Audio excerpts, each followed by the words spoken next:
The night my father kicked me out, I had nothing. No home, no money, no one to turn to. Just the cold desert wind whispering secrets. Then out of nowhere, a tiny ad caught my eye. Abandoned police station for sale. Must sell in just $4. Hello everyone. Before we start, join our YouTube family by subscribing to the channel. Don't forget to like this video and tell me in the comments where you're watching from and what time it is. Now let's get into the story. The night my father kicked me out, the desert was colder than ice. The wind sounded like it was laughing at me. I had nowhere to go, no money, no one waiting for me. I was 16 years old. My father didn't even look at me when he said it. Get out of my house. That was all. No hug, no warning, no explanation, just a door closing behind me. The desert town of Red Hollow was small and dry. Dust covered everything. Old buildings stood like tired soldiers under the hot sun during the day, and freezing stars at night. But that night, I wasn't thinking about the town. I was thinking about survival. I had one backpack. Inside it were 2 shirts, a cracked phone that barely worked, and a photo of my mother. She had died when I was very young. After she died, my father changed. He became silent, angry, cold. I always felt like I didn't belong in that house. Now I knew why, but I didn't know the real reason yet. That night I slept behind a gas station. The concrete was hard. The wind pushed sand against my face. I cried quietly so no one would hear me, not because I was weak, but because I felt invisible. The next 2 years were the hardest of my life. I worked wherever I could, washing dishes, cleaning garages, carrying boxes for shop owners. Sometimes I slept in empty construction buildings, sometimes near the train tracks. The desert sun burned during the day. The nights froze your bones, but I survived. When I turned 18, I had saved $8. That was everything I owned in the world. $8. One morning I was helping an old mechanic fix a broken truck. He liked me because I worked hard and didn't complain. Inside his small office, a dusty newspaper sat on the desk. One tiny ad caught my eye. Abandoned police station for sale. Outskirts of Red Hollow. Must sell, cheap. There was a blurry photo. The building looked strange. Half-circle metal roof, rusted sides, like a giant metal shell dropped in the desert. Next to it stood an old wooden barn, almost falling apart. Where is this? I asked.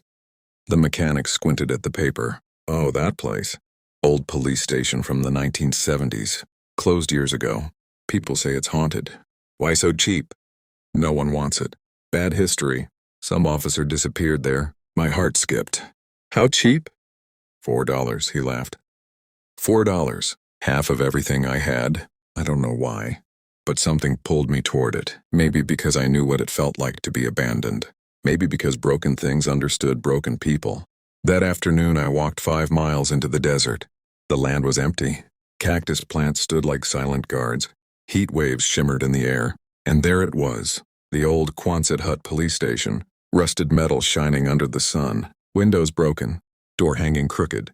The barn beside it leaned like it might collapse any second. But when I stepped closer, something strange happened. I didn't feel scared, I felt calm. Like this place was waiting for me. The seller met me there, a thin man with nervous eyes. You sure about this? He asked. Yes. He shrugged. Sign here. I signed the paper with shaking hands. And just like that, I owned land. It wasn't big. It wasn't pretty, but it was mine. For the first time in 2 years, I wasn't sleeping on someone else's property. That night, I lay on the dusty floor inside the old station. The wind pushed against the metal walls. It made a deep humming sound, almost like the building was breathing. I stared at the ceiling and whispered, "This is my home now." The next morning, I began cleaning. Old desks still sat inside. Faded police badges, rusty filing cabinets, everything covered in sand. But as I moved an old cabinet near the back wall, I noticed something strange. Behind it, there was a metal door. Not a normal door. Thick, heavy, no handle. It didn't match the rest of the building. It looked newer. Someone had sealed it shut. My heartbeat became louder. Why would an abandoned desert police station have a hidden steel door? I knocked on it. It made a hollow echo. There was space behind it. A large space. That night I couldn't sleep. The desert wind screamed outside. Every small sound made me jump. I kept thinking about the mechanic's words. An officer disappeared there. Disappeared. What if this door had something to do with that? The next morning, before I could investigate, I heard something. An engine. I stepped outside. A black SUV was driving toward my land. Dust flying behind it. It stopped in front of the station. A tall man stepped out. He wore a clean black suit, too clean for this dusty town. His shoes shined in the sunlight. He smiled, but his eyes were empty. "You must be the new owner," he said. "Yes. My name is Mr. Victor Grayson. I represent Blackridge Development." His voice was smooth, dangerously smooth. "I'd like to make you an offer." I felt my stomach tighten. "What offer?" "I'll give you $10,000 for this property." 10,000? That was more money than I had ever seen in my life. My hands almost trembled. But something felt wrong. "Why?" I asked. He glanced at the building. "No reason. We're buying land in the area. This place is falling apart." He smiled again. "Exactly. If it was worthless, why offer so much?" "I'm not selling," I said quietly. His smile faded. "You're young," he said. "You don't understand what you're refusing." I said no. For a moment the desert felt very quiet. Then he leaned closer. "Be careful what you dig into." Dig. The word hit me like a warning. He returned to his SUV and drove away. Dust swallowed the road behind him. I stood there for a long time. My eyes slowly turned toward the metal door inside. Be careful what you dig into. That night I made a decision. I was going to open that door, no matter what was behind it. And I had no idea, that opening it would change everything I believed about my life. That night the desert felt different. The wind was louder, the sky darker, the stars sharper. I stood in front of the sealed metal door. My hands were sweating. Mr. Grayson's words echoed in my head. "Be careful what you dig into." But I had nothing left to lose. I found an old crowbar in the barn. It was rusty but strong. I pushed it into the thin gap between the door and the wall. Nothing. I pushed harder. The metal groaned. Dust fell from the ceiling. My heart pounded so loudly I could hear it in my ears. Again. Harder. Suddenly, crack! The seal broke. A line of cold air rushed out from inside. Cold. In the middle of the desert. That didn't make sense.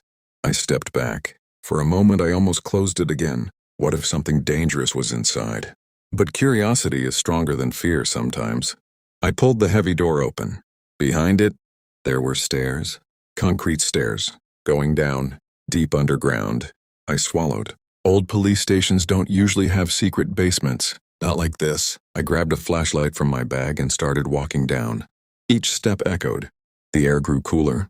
The smell changed. Not dusty. Not rotten. Clean. Like metal and oil. When I reached the bottom, I froze. It wasn't a jail cell. It wasn't storage. It was a hidden workshop. Machines covered the room. Large batteries. Metal frames. Wires running along the walls. Blueprints pinned everywhere.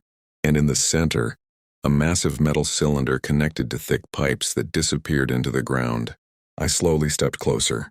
On the wall were maps of the desert, marked with red lines. The lines stretched from the police station toward the town. My heart began racing. This wasn't random. This was planned. I picked up one of the blueprints. It showed a turbine system, water-powered, but this was a desert. Where would water come from? Then I remembered. There was a dry riverbed half a mile away, but during monsoon season it flooded heavily. The blueprint showed underground water storage, rain capture, energy storage batteries. This wasn't just a machine. It was a hidden renewable energy system. Clean power, enough to run a whole town. Why would someone build this under a police station? Then I saw a name written at the bottom of a page. Chief Engineer Daniel Reyes. Reyes. My breath stopped. That was my mother's last name. It couldn't be. Could it? My hands started shaking. I searched the room. In a metal drawer, I found something else. An old video recorder. Dusty, but still intact. There was a small label taped to it. It said, "For my son." My chest tightened. Slowly I pressed play. The screen flickered. A man appeared. He wore a police uniform. His face was tired, but his eyes were kind. He looked directly into the camera. "If you're watching this," he said, "then it means you found the basement." His voice was calm, strong. "I built this place in secret." He turned the camera slightly, the same machines around him, the same blueprints. "This town deserves clean power, not lies." "Lies?" He continued. "The company Blackridge Development built the desert power plant 5 years ago. They promised clean energy." My stomach dropped. "Blackridge, Mr. Grayson." "But it's a lie," the man said. "They burn illegal waste at night. Toxic chemicals. They poison the air and water." My heart pounded harder. People in Red Hollow had been sick for years. Strange coughs, skin problems. No one knew why. The video continued. I gathered evidence. I tried to report them, but someone inside the department betrayed me. Betrayed. Black Ridge has friends everywhere. The man looked down for a second, then back at the camera. If I disappear, it means they found out. Disappear, like the mechanic said. An officer vanished here. He took a deep breath.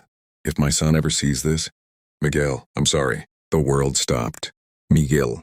That was my name. The flashlight slipped from my hand and hit the floor. My chest felt tight. My real father's name had been hidden from me my whole life. The man who kicked me out was not my real father. This man, Daniel Reyes, was. Tears filled my eyes. I moved closer to the screen.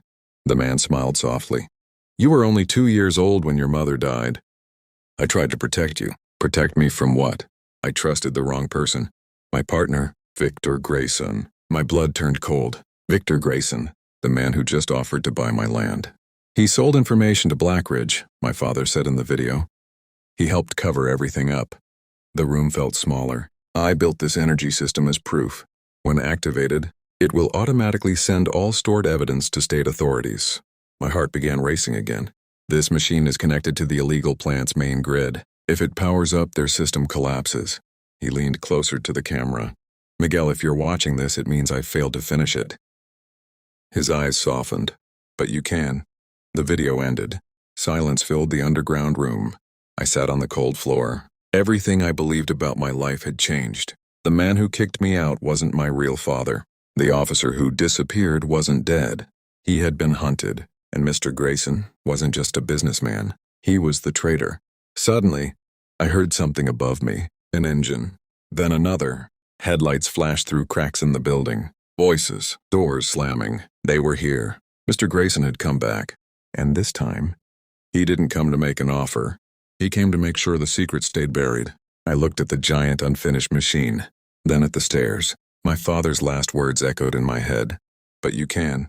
Footsteps echoed above, heavy, fast. My heart pounded like a drum. I wiped my tears, stood up, and whispered, Okay, Dad, I'll finish it. Upstairs, metal scraped. The front door was breaking. I didn't have much time. And in that moment, I understood something. And for the first time in my life, I wasn't alone anymore, because now I knew who I really was, and what I was meant to do. The footsteps above me grew louder, boots on metal, angry voices. They're inside! Someone shouted. Dust fell from the ceiling of the basement. I looked at the machine. Wires hung loose. Panels were open. It wasn't finished. Not yet. My father's words echoed in my mind. But you can. I forced myself to breathe slowly. Think. There was a large control board near the turbine system. Several switches were labeled. Main battery bank. Water intake valve. Grid connector. Evidence upload trigger. Most of it was ready. But one cable had been cut. It hung loose near the back wall.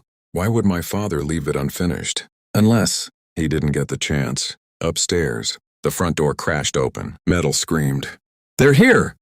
Another voice said. Mr. Grayson's voice cut through the noise. Find the basement. My heart nearly stopped. They knew. I grabbed the loose cable and looked around for where it connected. My hands were shaking. Sweat ran down my neck. The desert heat mixed with fear. Then I saw it, a small terminal near the evidence drive. The cable matched the port, but something felt wrong. If I connected it now, would it start the system? Or would it explode? I remembered something from the blueprint. There was a safety sequence. Water first, then battery, then grid. I ran to the water intake valve. The pipes ran underground toward the old dry riverbed. It hadn't rained in weeks, but my father's design didn't depend only on flowing water. It had underground storage tanks. Rainwater collected over years. I turned the valve. A deep rumble echoed through the pipes. Water began flowing into the turbine chamber. Good. Upstairs. Footsteps were near the back wall now. They found something. A man yelled. I ran back to the battery control. I flipped the first switch. Nothing. Then the second. The batteries hummed softly. A small green light blinked. Power was building. Suddenly, bang! The metal basement door above shook. They were trying to force it open. Hurry up! Someone shouted. Mr. Grayson's voice sounded angry. Don't damage anything important. Important. So he did care about what was down here. I grabbed the loose cable. This was it. If I connected it too early, the system might fail. If I waited too long, they would stop me. I took a deep breath. Dad, please let this work. I plugged the cable in. For 1 second, nothing happened. Then, the turbine began to spin, slow at first, then faster. The whole room vibrated. Lights flickered on across the basement. Bright white light filled the underground lab. The hum grew louder, stronger. Above me, the steel door burst open. Boots rushed down the stairs. 3 men in dark clothes appeared.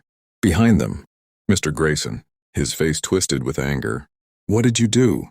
he shouted. I stood in front of the control board. "It's too late," I said. He looked at the spinning turbine. His eyes widened. "You don't understand what that does." "I understand enough." He lunged forward, trying to reach the controls. One of his men grabbed me, but suddenly, an alarm started blaring. Red lights flashed on the evidence terminal. "Upload initiated," a robotic voice announced. Mr. Grayson froze. "No," he whispered. On the screen, files began transferring. Video evidence, financial records, pollution data, everything my father had collected, and it was being sent automatically to state authorities, to environmental agencies, to news stations. "You stupid boy," Grayson yelled. He pushed past his men and tried to smash the terminal, but it was protected by a steel shield, designed for this exact moment. The turbine roared louder, and then the ground shook, not violently, but noticeably. In the distance outside the building, a loud boom echoed across the desert. One of the men looked nervous. What was that? I knew. The illegal power plant. My father had designed the system so that when this machine activated, it would cut off Black Ridge's grid connection, without warning, without backup. Miles away, the fake clean energy plant had just shut down. Grayson's phone started ringing. He answered it with shaking hands. "What?" he barked. His face went pale. "How is that possible?" He slowly lowered the phone. "They're already there," he whispered. Sirens began to echo faintly in the distance, not near us, near the plant. Inspectors, authorities, everything had been triggered. Grayson stared at me like I had ruined his entire life. "You have no idea what you've done," he said quietly. I looked straight into his eyes. I finished what my father started. For a second, something changed in his expression. Not anger, fear, real fear. He stepped back slowly. "You think this makes you a hero?" he asked. I didn't answer, because deep down, I wasn't sure yet. The turbine slowed slightly as it reached stable output. The basement lights stopped flickering. The system was running smoothly now. Grayson suddenly pulled something from his jacket, a small metal object, a remote. My heart jumped. "What is that?" I asked. He smiled darkly. "Insurance." He pressed the button. For a split second, nothing happened. Then, a loud mechanical click echoed from somewhere deep beneath the floor. My stomach dropped. A hidden failsafe. My father must not have known about it. Or maybe he did. Grayson laughed softly. "You activated the system," he said. "But you didn't realize something." "What?" "This building was wired with a destruction protocol years ago." The ground vibrated again. Dust fell from the ceiling. "You can't stop what's coming," he said calmly. "The entire basement will collapse in 5 minutes." My chest tightened. 5 minutes. The machine was running. The evidence was sent. But if the basement collapsed, everything would be destroyed, including me. Grayson stepped backward toward the stairs. His men followed him. "Goodbye, Miguel," he said. He knew my name. That chilled me more than anything. They ran upstairs. The countdown on the control screen flashed red. 0447. 0446. I looked around desperately. There had to be a way to stop it. This lab was built by my father. He was careful. He planned for everything. I searched the walls. Under the main control board, I noticed something small. A hidden panel, almost invisible. I opened it. Inside was a second switch, labeled Override, Manual Authorization Required. Below it, a fingerprint scanner. My breath caught. Manual authorization. Family lock. My father had prepared for betrayal. He knew someone might try to destroy it, but why would my fingerprint work? Unless we shared enough genetic markers. My hands trembled as I pressed my thumb against the scanner. For 1 second, nothing. Then, green light. Authorization accepted, the system said. The countdown stopped at 0312. I nearly collapsed from relief. The vibration stopped. Silence returned to the basement. My father had trusted that one day I would find this place, and he had made sure only I could save it. I slowly climbed the stairs. The men were gone. The desert outside was quiet again. But in the distance, sirens were growing louder. This wasn't over, not even close, because Mr. Grayson wasn't the kind of man who gives up easily. And something inside me told me this fight was only beginning. The desert air felt heavy when I stepped outside. The sun was starting to rise. Orange light spread across the sand. Everything looked peaceful, but it wasn't. In the far distance, I could see dark smoke near the direction of the power plant. Sirens echoed faintly. Red Hollow was waking up to something big. I walked back inside the station. The metal walls no longer felt empty. The building wasn't abandoned anymore. It was alive. The underground system hummed softly beneath my feet. Clean energy. Free energy. But my mind was racing. Mr. Grayson escaped, and he pressed that destruction button. He knew about the override. Or maybe he didn't. Maybe he believed I would die down there, which meant one thing. He didn't expect me to survive. That made me dangerous. I went back down to the basement. The machine was stable now. Screens showed power output levels. Water tanks at 78%. Battery charge climbing. Then I noticed something new. A second data folder had unlocked. It wasn't there before. The title read, Final Phase, Desert Grid. My hands moved slowly as I opened it. Inside were maps of the entire desert area.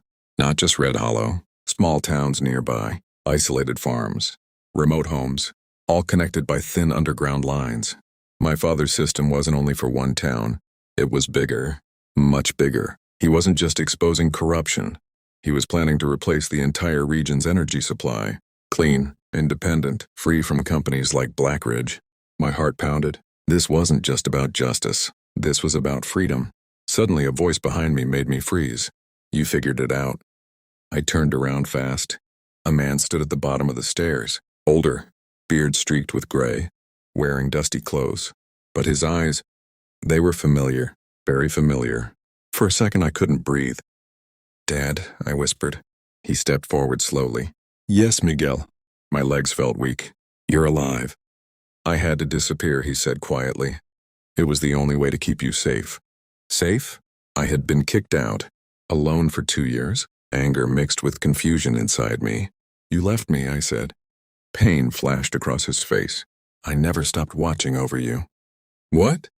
He looked around the basement. I built this place with a backup plan. When the system activated, it sent a signal to me too. So you knew. Yes. Why didn't you come sooner? He sighed. Because Grayson is more powerful than you think. The name made the air colder. He has friends in high places, my father continued. If I showed up too early, he would silence me permanently. I stared at him. So you let me struggle. I trusted you, he said. That answer hurt more than anything. I didn't want to be strong, I said quietly. I wanted a father. Silence filled the room. He stepped closer. I'm here now. I didn't know what to feel. Anger, relief, happiness, all at once. Before I could speak again, we heard engines outside, more than before. Not just one vehicle, many. My father's face hardened. That's not police, he said. We rushed upstairs. Dust clouds filled the horizon. 3 black trucks, not official vehicles. No sirens. They stopped around the building. Men stepped out, armed. Grayson stepped out from the middle truck. He looked furious. I should have finished this years ago, he shouted. My father stepped in front of me. Victor, he said calmly. Grayson's eyes widened slightly. So the ghost returns. You can't win, my father said. Grayson laughed. I already did. He pointed toward the distance. I looked. Far away, at the edge of the desert. Explosions flashed. Small ones. Controlled. My heart dropped. The grid lines, my father whispered. Grayson smiled. While you were busy celebrating, I shut down every external connection. He looked at me. You think you changed the future? I just erased it. My stomach twisted. All those towns, all those homes, disconnected. The machine underground was still running, but isolated. Then Grayson said something unexpected. You want the truth, Miguel? He said. You were never thrown out by accident. My chest tightened. What do you mean? He stepped closer. I told your stepfather to get rid of you. The world tilted. He owed me money, Grayson continued. I paid his debt in exchange for one thing. What? You staying away from this place? Everything went silent. The night I was kicked out was planned, not random, not anger, control. Grayson had been watching me for years, waiting to see if I would find the station. He wanted me gone before I ever did. My hands clenched into fists. You destroyed my life, I said. He shrugged. You survived. Then he gave a signal. His men moved forward. My father whispered quickly, "Get back inside." No, I said. But he pushed me gently toward the door. I'll handle this. You can't fight them alone. I'm not alone. Suddenly, sirens screamed across the desert. Real sirens. Dozens of vehicles approached from the highway. Police cars, state investigators, news vans. Grayson's smile vanished. He turned around. More vehicles arrived from the opposite direction. The evidence upload had done more than we thought. Authorities had been tracking Black Ridge for years. They just needed proof. And now they had it. Grayson tried to run toward his truck, but officers surrounded him, weapons raised. Victor Grayson, you are under arrest. His face twisted with rage as handcuffs clicked around his wrists. He looked at me one last time. This isn't over, he whispered. But it was. His trucks were searched, documents found, hard drives, contracts, proof of sabotage and corruption. My father stood beside me quietly. The desert wind blew gently now. The sun climbed higher. For the first time in my life, I didn't feel small, but something still bothered me. The external grid lines were destroyed. The machine was isolated. I looked at my father. We can rebuild it, I said. He nodded slowly. Yes, but better. How? He smiled slightly. Underground wireless transmission. I blinked. That's not possible. It wasn't, he said. Until now. He walked toward the station. Grayson destroyed Phase 1, he said. But he doesn't know about Phase 2. What's Phase 2? He looked at me. You. I didn't understand. He placed a small device in my hand. A compact transmitter. While you were growing up, he said quietly, I was working on a new system. No wires, no physical grid, energy transmitted through desert relay towers, hidden in plain sight. The old barn, the police station roof, abandoned water tanks, all future relay points. He hadn't just built a power source. He had built the start of a revolution. And now, it was mine to complete. The desert around us no longer felt empty. It felt full of possibility. I'd been kicked out at 16, but maybe that was the only way I would have ever found this place. Found the truth. Found him. Part 2 wasn't about survival anymore. It was about rebuilding something bigger than revenge. And the real battle was just beginning. The desert looked different now. Not empty, not forgotten. It looked like a map waiting to be drawn. Grayson was in custody. Black Ridge's illegal plant was shut down. The town finally knew the truth. But our work was not finished. The underground machine still powered Red Hollow. Only Red Hollow. The other desert towns were dark at night, because Grayson had destroyed the old grid lines before he was arrested. He thought he had won one last time. But he didn't know about Phase 2. And honestly, neither did I. My father stood beside the rusted Quonset hut staring at the horizon. The metal building no longer felt abandoned. It felt important. Wireless transmission, I said slowly. How is that even possible? He smiled slightly. Energy doesn't always need wires, he said. It needs direction. We went back down to the basement. He showed me new blueprints, hidden ones. They were more advanced than the first set.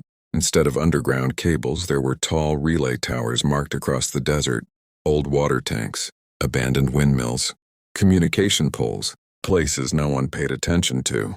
These will act as energy jump points, he explained. The turbine generates power.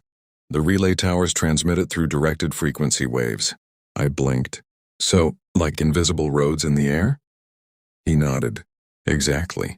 I felt something inside me change. For 2 years, I survived by working small jobs. I never thought I could build something this big. But now, this was my responsibility too. The town council visited the station the next day. They were nervous, confused, hopeful. One elderly woman stepped forward. My grandson has asthma, she said. He's been sick for years. Her voice shook. Was it because of that plant? My father nodded slowly. Tears filled her eyes. The town finally understood. They weren't just victims of bad luck. They were victims of greed, and now they wanted change. "We'll help," the mayor said. "We'll rebuild whatever you need." For the first time, I saw something powerful. Community. Not fear, not silence, but unity. Work began immediately. The old barn next to the station became our first relay tower. We repaired its frame, reinforced the roof, installed transmission plates along the top. People brought tools, food, water. Even kids carried small parts. I worked day and night. Sometimes my hands hurt so much I couldn't close them. But I didn't stop, because this wasn't just about energy anymore. It was about purpose. One evening, as the sun turned the desert sky red, I stood on the barn roof adjusting a panel. My father climbed up beside me. "You're different," he said quietly. "How?" "You don't run from hard things." I almost laughed. "I've been running my whole life." He shook his head. "No, you survived. That's different." For a moment, we just stood there, looking across the desert. Then, a truck appeared on the far road. Not police, not town council, just one vehicle. It stopped near the edge of the property. A man stepped out. Not Grayson. Someone else, wearing a clean gray suit. Holding a folder, my stomach tightened. My father's expression changed. "I know that look," he said. "That's government." The man walked toward us calmly. "Daniel Reyes?" he asked. "Yes. I represent the Federal Energy Commission." My heart skipped. Was this good or bad? "We've reviewed the data your system transmitted," the man said. "It's impressive." He looked around at the equipment. "And highly illegal." The word hit hard. "Illegal? You built an independent grid without authorization," the man continued. "You intercepted corporate infrastructure." My chest tightened. Grayson might be gone, but the system he worked for still existed. "We exposed corruption," my father said firmly. "Yes," the man replied. "And that is why you are not under arrest." Relief washed over me. "But," he continued, "this technology belongs to the federal government now." Everything went silent. "What?" I said. "This design has national importance. It will be studied, classified, and integrated." "Integrated? You can't take it," I said. The man looked at me calmly. "We already have the files." I felt something break inside me. We fought corruption. We rebuilt hope. And now, it was being taken. My father placed a hand on my shoulder. "Show him," he said softly. I didn't understand. "Show him what?" I whispered. He looked at me. "Phase 3. "Phase 3? We had only talked about 2 phases. My father turned to the agent. "You think you have the system," he said quietly. "But you don't." The agent frowned. "What do you mean?" My father looked at me again. "It's time." Suddenly I understood. The transmitter he gave me earlier. The small device. It wasn't just a relay part. It was a master key. I pulled it from my pocket. The agent's eyes narrowed. "What is that?" "This," my father said, "is the real system." He explained quickly. The basement machine was only the power source. The blueprints uploaded were incomplete. They showed phase 1 and 2. But the real breakthrough was personal relay activation. Each tower could be activated individually, but only through the master transmitter. Without it, the system was just a powerful local generator. The government had the files, but not the key. And the key was mine. The agent studied me carefully. "You're 18?" he asked. "Yes." "You built this?" "I finished it," I replied. Silence stretched. The wind moved sand across the ground. Finally, the agent closed his folder. "You want to keep control," he said. "Yes." "For a town in the middle of nowhere?" "For every small town like this," I said. He looked at my father. "You raised him well." My father didn't answer. The agent took a deep breath. "Here's the deal," he said. "You operate the system locally. We monitor its impact." "And if it works?" I asked. "Then maybe," he said. "We talk about partnership, not control." Partnership. It wasn't perfect, but it wasn't theft either. The agent extended his hand. I shook it. The deal was made. But the real test was still coming, because tonight we would activate phase 2 for the first time, and either the desert would light up, or everything would fail. That night the desert was silent. Too silent. No wind, no cars, no distant hum from the old power plant. Only the sound of people waiting. The entire town of Red Hollow had gathered near the old police station. Some stood quietly. Some whispered nervously. Some held candles. They were not just waiting for lights. They were waiting for proof. Proof that they could control their own future. I stood inside the underground lab staring at the control screen. Battery levels were full. Water reserve stable. Transmission plates aligned. Phase 2 was ready. My father stood beside me. "You don't have to rush," he said softly. "I'm not rushing," I replied. But my hands were trembling. Because this wasn't just about power. This was about belief. For years the town believed they were small, powerless, dependent. Tonight that would change. I held the small master transmitter in my hand. The device looked simple, but it carried everything: hope, risk, responsibility. Above us, someone knocked on the basement railing. "It's time," the mayor called down. I looked at my father. He nodded once. I pressed the first button. The turbine began to spin faster. The underground walls vibrated gently. Then I pressed the second button. On the screen, relay points lit up one by one. Barn tower, ready. Water tank relay, ready. North Ridge pole, ready. My heart pounded louder than the machine. "Final activation?" my father asked. I swallowed. "Yes." I pressed the final switch. For 1 second. Nothing happened. The room went quiet. Too quiet. My stomach dropped. Did we fail? Then, a deep pulse moved through the building. Like a heartbeat. The relay towers outside began glowing faintly. Soft blue lights along their edges. Energy traveled invisibly through the desert air, jumping from tower to tower, reaching beyond Red Hollow, reaching the smaller towns nearby. Suddenly, the lights in the basement grew brighter, stable, strong. Above us, a cheer exploded. I ran up the stairs. Outside, the entire town was staring toward the horizon. And then, far away, tiny lights flickered on. One house, then another, then an entire street. Miles away, a small desert town lit up like stars on the ground. Gasps filled the air. Some people cried. Children laughed. The elderly woman with the sick grandson hugged him tightly. "He can breathe," she whispered. The air already felt cleaner, lighter. The desert no longer seemed empty. It seemed alive. I looked at my father. His eyes were shining. "You did it," he said. "No," I replied. "We did." But just as celebration filled the air, a phone rang. The federal agent stepped forward. He looked serious. He listened carefully, then lowered the phone slowly. "What happened?" I asked. He looked at me. "Other towns are requesting connection." My heart skipped. Already? They want to join the grid. The desert system wasn't just working. It was spreading. Word traveled fast, especially when hope was involved. But then he added quietly, "And large corporations are not happy." Of course they weren't. We had just shown the world something dangerous. Energy without control. Power without corporate chains. The agent looked at me carefully. "This will not stay small," he said. "Are you ready for that?" I thought about the night I was kicked out, standing alone in the cold desert. No home, no money, no plan. I wasn't ready then either, but I survived. "I'm ready," I said. He nodded slowly. "Then this becomes bigger than a town." He extended his hand again. "This becomes a movement." The word sent a chill through me. Movement. Not a company, not a business, a movement. Over the next few weeks, everything changed. Engineers visited from nearby states. Students came to study the relay system. News stations filmed the rusted Quonset hut that started it all. But we never rebuilt it into something fancy. We left part of it rusted, as a reminder of where it began. The old barn became the symbol of the first relay tower. The basement lab became a training center. The boy who once slept behind a gas station, became the director of the desert independent grid. But the most powerful moment didn't come from the news, or the government, or the crowds. It came one quiet evening. My stepfather showed up, the man who kicked me out. He stood awkwardly near the fence, older, ashamed. "I didn't know," he said quietly. "Grayson paid my debts. He told me to push you away." I felt old anger rise inside me.